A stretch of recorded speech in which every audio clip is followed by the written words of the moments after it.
আপনি এই দৃশ্য দেখবেন, বারবার দেখবেন।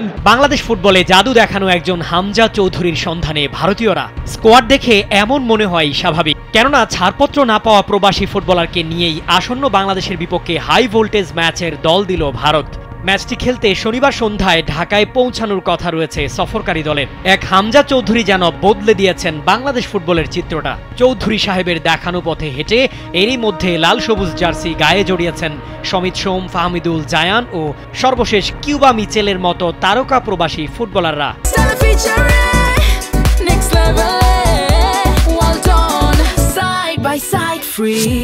আর এই পথ ধরেই হামজাদের বিপক্ষে ম্যাচের আগে ভারতীয় স্কোয়াডে ডাকা হয়েছে অস্ট্রেলিয়ার প্রবাসী ফুটবলার রায়ান উইলিয়ামসকে। তা করবেই বা না কেন?